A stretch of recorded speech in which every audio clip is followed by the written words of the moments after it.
Okay, so today we're going to talk about graduated filters. That's this tool right here. It's also the key M on your keyboard. And if you've gone through my earlier videos that just go through the basics in Lightroom, you probably have a decent understanding of how this tool works. Even if you know how the tool works, I want to show you some ways that I use it, and I found it to be incredibly helpful. I've got this shot here. It's a very basic exposure.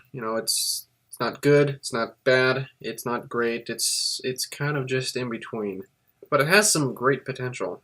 So one of the first things right off the bat that I want to fix is I'm not in love with how boring this sky is. It's white, it's kind of an eyesore, and it could use some more contrast and some more juice. Same with these shadows. They're a little bit too dark for my taste.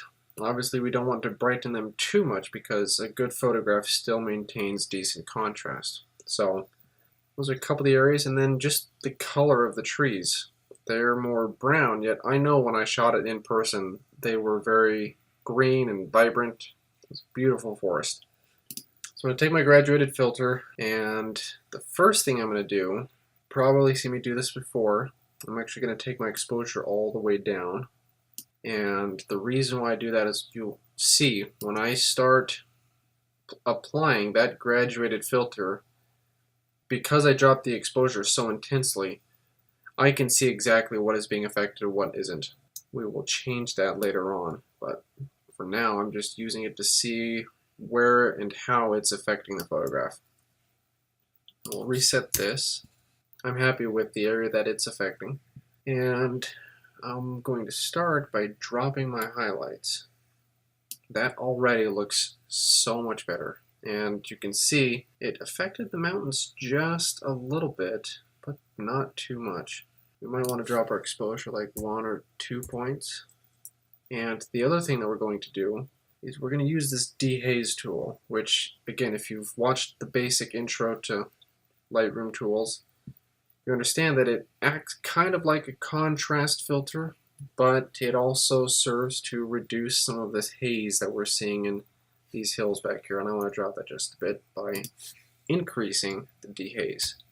You'll see that it will, in fact, affect the clouds as well, and I'm totally cool with that. Next, I'm going to take this graduated filter and just drop it down until it starts affecting more of these hills back here. I'm pretty happy with that. May even take my exposure back up a point. I'm going to give it just a little bit more color. So I'm going to cool the skies off. Put the saturation up just a little bit. This little toggle lets us turn off the filter, turn it back on to kind of see we've been able to bring in a lot more detail. Happy with that. Really happy with that. That looks great. The next thing we're going to do is we're going to go up here and create a new graduated filter, and again we're going to leave the exposure at -4 so we can see where it's affecting, and I want the filter to specifically affect this area right here. It's fine if it's going to affect this area below the forest, but specifically I'm going to start right here and drag it up to about here, and we'll adjust it, bring it up. So it's getting more of those shadow areas in this foreground part of the forest. I'm not too worried about what's back here, but this area that we had right in the middle. Set our exposure to 0. We're going to be affecting right here and these dark areas right here. I'm going to start by taking my shadows up. You can see already it's brightening that area up. And one thing we do not want to do is brighten it so much where it looks odd, where this is unnaturally bright and does not match the forest back here. So 30 would probably be the most we can do, but we'll probably have to graduate, which means feather that filter even more. So it filters through this area and basically is dissipating through this sky area. We can turn this off and on. It's affecting up to right about this treetop area. Let me drag this down now. And I think that's still a little bit too much. I'm gonna drop it down just a little bit. Yeah, I'm thinking I'm gonna take it just down to 20. Then we're going to add one more. And where we brightened this up, we're going to now take this grass back down so it's not so intense. So I'm going to start.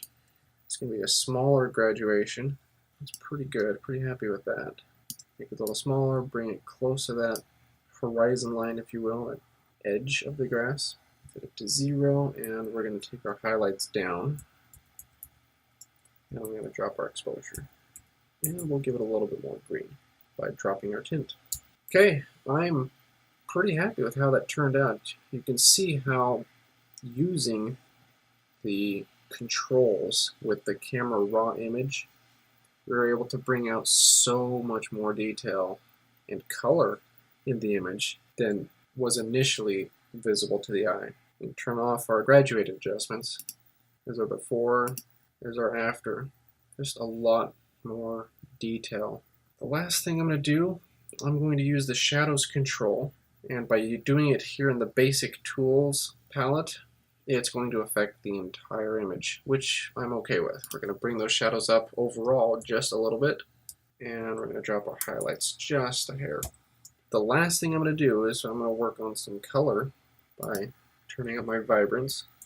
And the vibrance that I'm trying to affect is this green area, but you can see it's also hitting on these blues. So we'll turn our vibrance up a little bit.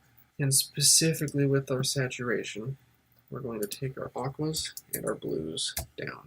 Then with our hue, I'm going to adjust the yellows towards the green and the greens even further towards the green.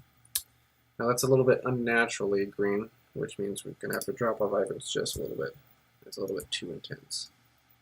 But I'm happy with that. It looks good. Our greens look real still, and they look nice. And they're popping out. They're not overdone, and we brought in a lot of detail into these shadow areas, and I'm really happy with that. The last thing that I might do with this image is add one of my vignettes, and we'll see how. We're going to watch in this pane to see how they look before we actually apply.